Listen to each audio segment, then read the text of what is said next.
Hello everyone, life and little বাইটসের আরও একটি ভিডিওতে আপনাদের সবাইকে স্বাগত জানাই। আশা করি আপনারা সবাই খুব ভালো আছেন।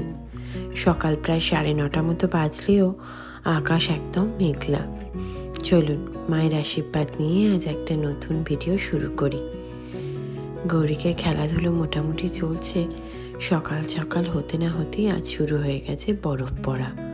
আজকে যদিও ফোরকাস্টে আছে সারাদিন বরফ পড়বে।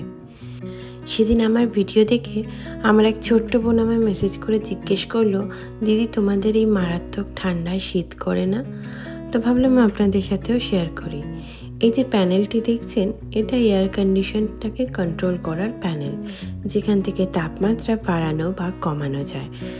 আর এই যে ডাক্টগুলো রয়েছে, প্রতিটা ঘরে এবং প্রতিটা জায়গায় এরকম ডাক্টের ব্যবস্থা করা, যেখান থেকে ঠান্ডা বা গরম যেরকম হাওয়া আমাদের প্রয়োজন সেইগুলো বেরিয়ে ঘরের তাপমাত্রাটাকে নিয়ন্ত্রিত রাখে। বাইরে বরফ পড়া হচ্ছে শুরু। ঝটপট আজকে রান্না করে নিয়েছি একটু সবজি, ডাল আর ভাত। আবার সেই আগের বারের মতো বরফ পড়তে শুরু করেছে। বলা যেতে পারে বরফের বৃষ্টি। এই আজকের বরফ পড়বে আর সপ্তাহভর ওয়েদারটা হয়ে থাকবে মারাত্মক ঠান্ডা। ফোরকাস্টে দেখাচ্ছে আগামী সপ্তাহে প্রায় -15, -16 এরকম অবধি তাপমাত্রা চলে যাবে। তো আমাদের সেই জন্য নিতে হবে কিছু এক্সট্রা প্রিকশন। দুপুরবেলায় খাওয়া দাওয়া করে গৌরিকের সাথে চলছে গল্পগুজব, আর বাইরেটার এই অবস্থা হয়ে আছে দেখুন। বিকেলবেলায় সুন্দর ওয়েদার থেকে ভাবলাম মুখরোচক কিছু বানাই। সেদিন টার্গেট থেকে নিয়ে এসেছিলাম চিকেন সিঙ্গারার একটা প্যাকেট। তো ওখানে যেরকম নিয়মাবলী লেখা ছিল সেই অনুযায়ী বানানোর চেষ্টা করছিলাম। ওভেনটাকে প্রিহিট করে ট্রেতে ঢেলে তারপরে সিঙ্গারাগুলোকে ওভেনের মধ্যে দিয়ে ভাজার কথা। কিন্তু যেমনভাবে লেখা আছে সেমনভাবে বানাতে গিয়েও মহা ঝামেলার সম্মুখীন হলাম। নির্দিষ্ট সময় পরে ওভেন থেকে বের তো করলাম, বের করে দেখলাম যেরকম সিঙ্গারা সেরকমই আছে।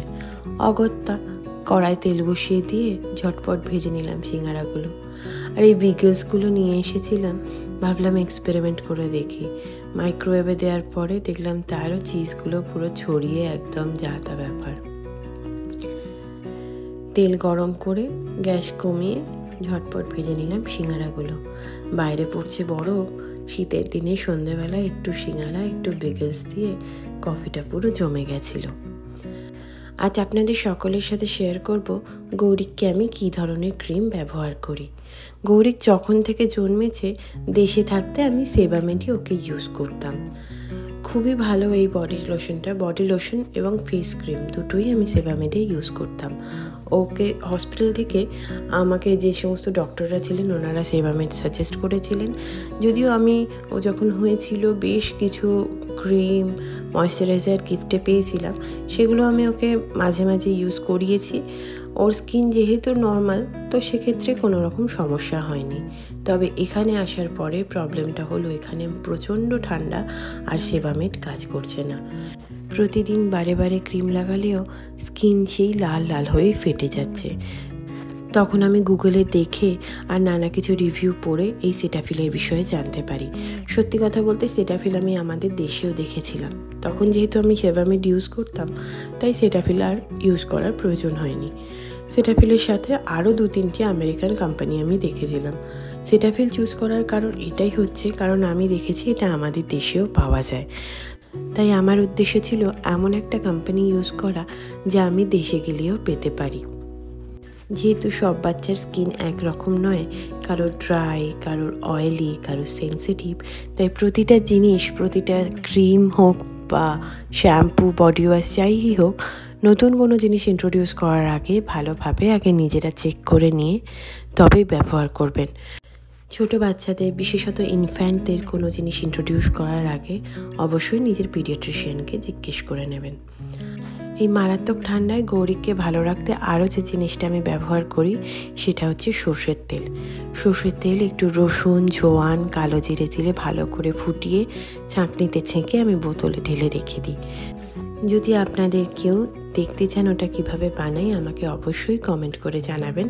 সামনের বারে যখন আমি বানাবো নিশ্চয়ই ভিডিও করে আপনাদের সবাইয়ের সাথে শেয়ার করব। গৌরী যেহেতু শীতকালে হয়েছিল, গৌরীকে যিনি পিডিয়াট্রিশিয়ান ছিলেন উনি আমাকে বলেছিলেন আমি সর্ষের তেল ওকে নিশ্চিন্ত মনে মাখাতে পারি। আর সর্ষের তেলের সাথে যেহেতু রসুন, কালো জিরে, জোয়ান এগুলো যদিও ডক্টর বলেননি, এগুলো আমার মা আর দিদুন আমাকে শিখিয়েছে। এই সমস্ত জিনিসগুলো বাচ্চার শরীর গরম রাখতে সাহায্য করে। আর যেহেতু সর্ষের তেল তো স্কিনটা ফাটার সম্ভাবনাও একটু কম। যাক, গৌরীকে খেলাধুলোর সাথে সাথে আমাদের ডিনারও রেডি হয়ে গেছে। সাথে সময় এসে গেছে আমার ভিডিওটা শেষ করার। ভিডিও কেমন লাগলো সবাই কমেন্ট করে জানাবেন। ভালো লাগলে ভিডিওটাতে একটা লাইক করে দেবেন। ফেসবুক থেকে দেখলে আমাকে ফলো করে দেবেন, আর যদি ইউটিউব থেকে দেখেন আমার চ্যানেলটিকে সাবস্ক্রাইব করে দেবেন। সবাই খুব ভালো থাকবেন। নমস্কার।